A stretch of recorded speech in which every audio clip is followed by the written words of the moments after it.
Hi. Thanks for having me.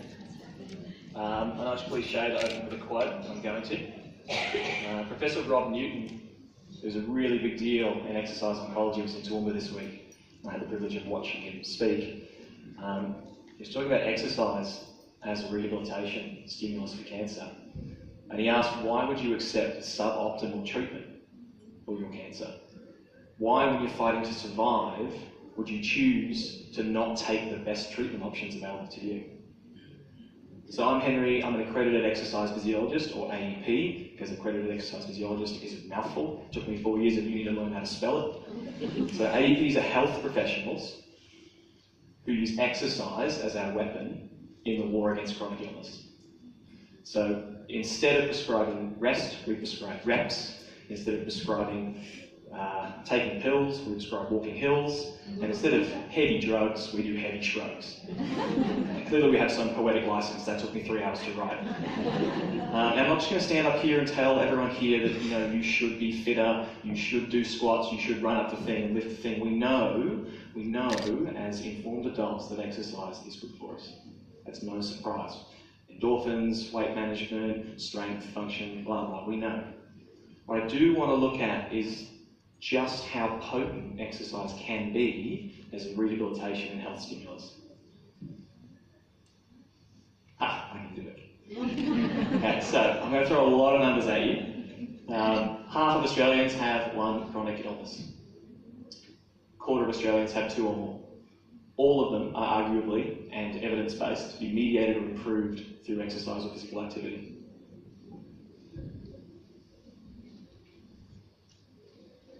Now, there's a lot of research here, and I've summarised a huge amount of work from people way cooler than me, but essentially in those who exercise regularly compared to those who did not, there's a massive risk reduction in developing depression, and the clinical benefit of exercising with depression is equal to that of medication. Massively reduced risk of developing Alzheimer's, massively reduced risk of developing type 2 diabetes, and hugely improved survival if you are active and have type 2 diabetes. 40% reduced risk of developing colorectal cancers and improved survival if you are more active. And this is a huge, this top one, 31 to 45% reduced risk of all-cause mortality, which is literally dying from anything, from a huge cohort of just general population people over about 40 years. So those who were more active over that time period, a third to a half less likely to have died across the study. Another study, people who were quite fit at midlife lived 5 years longer than those who were not. Even in older adults, I think this was 65 and older, over 18 years of follow-up, those who were active had about 50% reduced risk of dying during the course of that study. Now, with survival and treatment being so amazing for cancers nowadays, it's these things that'll get you. It's diabetes and cardiovascular disease that'll get you. Maybe you should answer it. That's okay. This graph's really complicated, but essentially we've got risk of death going this way. The higher the bars, the greater risk of death over this study. And then we've got BMI here, BMI of less than 25, so fairly trim, BMI of middle, so overweight, and BMI of over 30, which is obese. Now I understand BMI is far from an ideal measure of health, and this gives us evidence that it's fitness or activity that's way, way more important. So this is over a huge number of years where we've got 32,000 people looking at how much physical activity, so this is not much, a little bit, lots, very active, for risk of death. Now, if you look here, this is people who were trim and active. This is people who are obese and active. It's almost the same risk of death, whereas people who are trim and inactive, same risk of death as people who are considered obese and inactive. So it's fitness, it's protective of mortality, not weight. Again, another massive study, exact same message. I wish I just put this one in because it's way more understandable. Fit in grey, unfit in white. Look at just the grey for normal, overweight and obese. It is fitness that makes people live forever. So now we'll actually turn to cancer-specific stuff. Big study, people who were far more active than people who were not. almost half of the mortality because of breast cancer or all cause in that cohort. And cancer recurrence, the disease coming back, was reduced by around a third to a half for people who were more active. I mean, I could end the presentation there. Also, exercise can significantly improve quality of life, well-being. It can even reduce cancer-specific fatigue, physical function, strength, body image, confidence. The list is endless. It can even reduce the incidence and severity of the anxiety and depression that come along with diagnoses this serious. And this bit is just bonkers. I mean, each 150-minute per week increase in physical activity after diagnosis, so it's never too late, is 24% reduced risk of death from all causes, incrementally, each 150 minutes a week. So for every 2.5 hours people did, 1/4 less death over that study from breast cancer. Prostate cancer. Exercise has been shown to significantly reduce the amount of bone loss you have during AEP, which can be as much as 3 to 4% bone loss in 6 months, which is catastrophic. Can reduce it to around 1% in that period. Not everyone just gets 6 months. Some people get multiple doses. Is that right? Go for a year or two? Yeah, so that accumulates. Can significantly improve health and disease-specific quality of life by around a third, depending on the study. And again, in prostate cancer, can reduce cancer-specific fatigue. Can even significantly improve sexual function. That's emerging, that literature. Certainly physical function, strength, body composition, and there's a lot of stuff about idea of masculinity, which is emerging too. Those are the tangibles, the measurables, the numbers. But what you can't, the intangibles are this thing with agency, which is actual control and power of your life, and power of your diagnosis and direction. So exercise is your choice. Cancer is not. Exercise is where you say, I will create a behaviour that I know changes my prognosis by 1/3 to a half for all of those things that suck. Exercise is power and control. And that is a beautiful thing, and you can't measure it in research, but I hear it in clinical practice every day. It's safe regardless of diagnosis, heaps of evidence. It doesn't usually worsen lymphedema, doesn't improve it. Sometimes it'll get a little bit worse off the bat, and then it steadies. It's even safe if you have bone metastasis, if appropriately supervised and prescribed. There's supposed to be a slide in here about obligation for me to say exercise does not replace any other treatment. It's an adjuvant. So we can't just take this magic pill, even though it is one. We must have other treatments involved as well. So I don't need to stand up here and tell you should exercise, you should lift the thing, you should pull the thing, walk up the thing. We know why, but we don't do it. So we need a how rather than a why. Because 60% of Australians do not meet minimum exercise guidelines, 90% do not perform resistance training. Found out on Thursday that Toowoomba is the least, Darling Downs is the least active region in the country. Why? It's cold, someone say? It's nice here. So to answer this, I turn to 8-time Mr. Olympia bodybuilder Ronnie Coleman, one-time philosopher. He said, everybody want to be a bodybuilder, ain't nobody want to lift no heavy-ass weights. Now, there's genius in that simplicity. Now, the thing that Ronnie recognises, it's not about the unpleasant behaviour, it's about the objective, the purpose, and the goal. So it's not objectively fun to lift a thing or push a thing, just that behaviour in isolation. It's also not objectively fun to wash your hands, brush your teeth, or clean the bench after you cut up some fresh chicken. But we wash our hands because we don't want to spread germs. We brush our teeth because we hate our dentists. And we clean out the bench because salmonella sucks. It's just what we do because health takes precedence in these behaviours. You don't brush your teeth because it's fun. Health takes precedence. This is a health behaviour.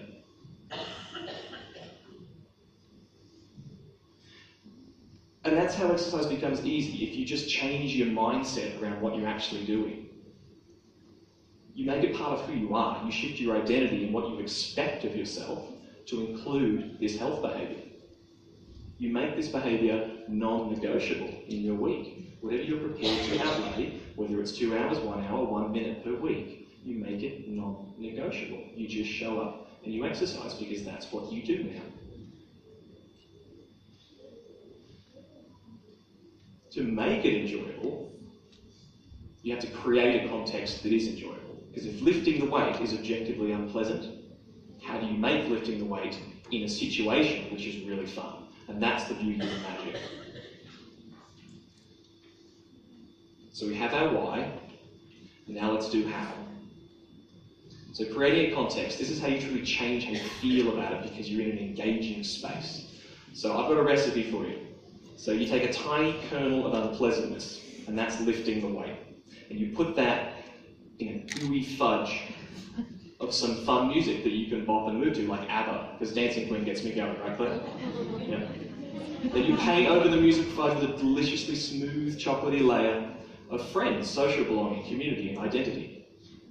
Over that, we sprinkle some crunchy peanut brittle of an enjoyable place, location, or type of exercise. We wrap up our exercise eclair in the glossy coating of expert, professional, individual health advice.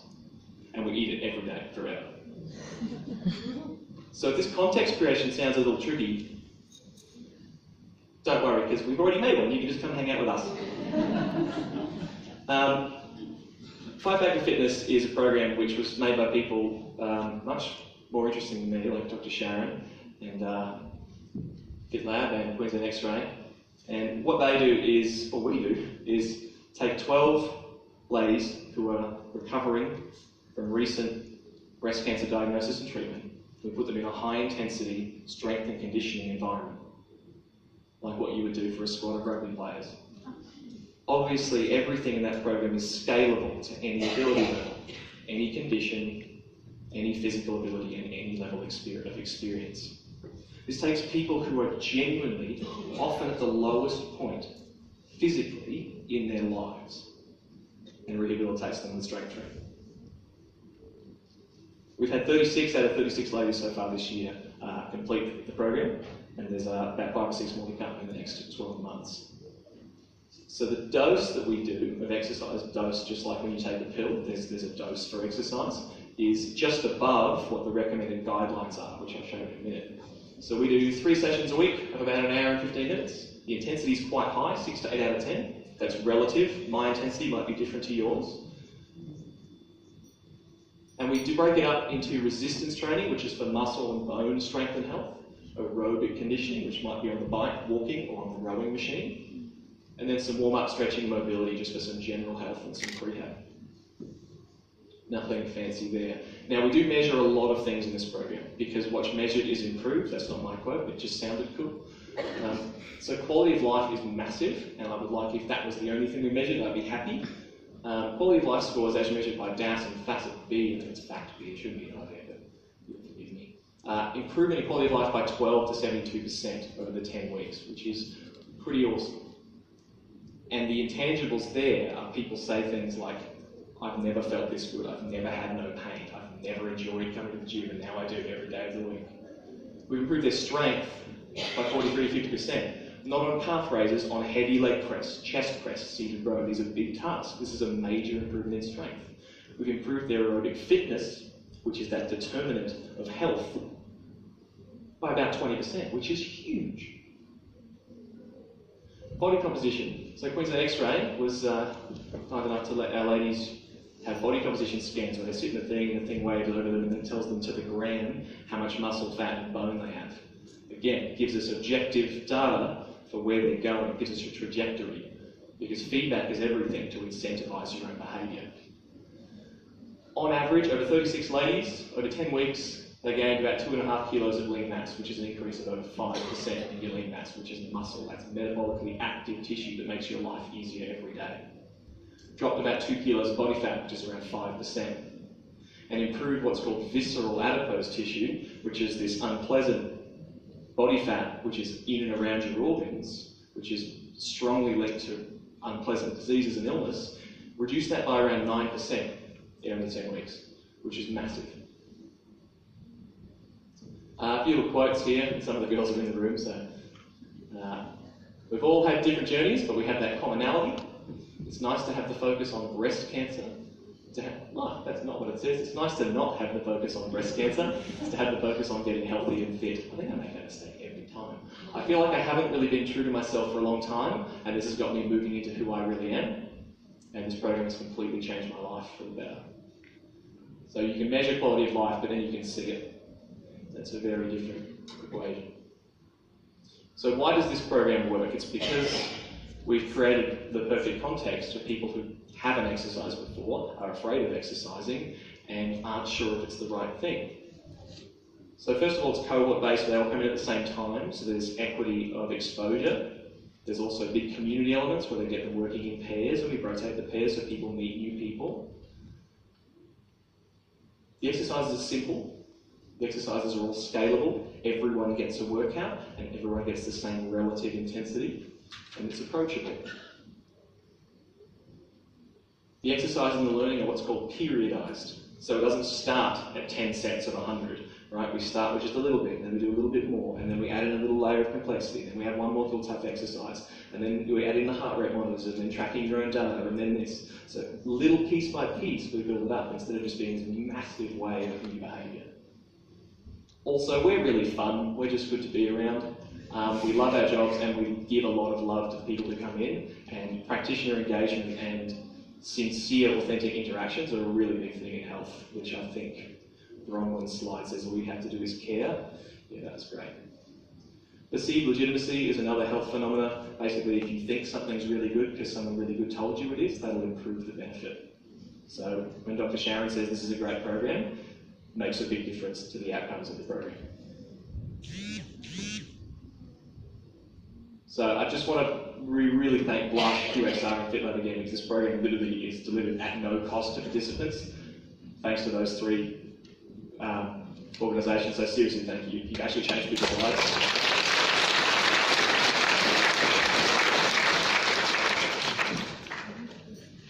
So where do you go from here? There's a lot of us in this room, and there's only 36 spots so far in Fight Back, so how do you find your context? You can't just sit in the water and hope for a lifeboat like Fight Back with Fitness, because not everyone gets that opportunity. Luckily, there was a position statement released this year by the Clinical Oncological Society of Australia, or COSA, which pretty much describes exactly what you should do, cancer or otherwise. It says all people with, and my inclusion is without, so all people with/without cancer should be as physically active as their abilities and conditions allow. As active as your conditions allow. If you can go for a 1-minute walk, well done. Cancer patients should avoid inactivity. We're momentum-based organisms, I think. The less you do, the less you'll be able to. All health professionals at all levels of the cancer care team should be strong advocates and refer to specialist exercise-based health providers, be it AEP or physiotherapist.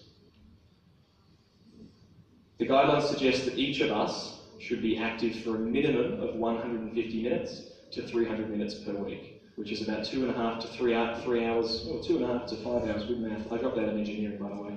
2.5 to 5 hours of physical activity per week, and critically, 2 sessions of strength resistance training per week included in that time. So that's about 45 minutes per day every day, or 5 days a week of 1 hour, which seems like a lot, but it goes quick.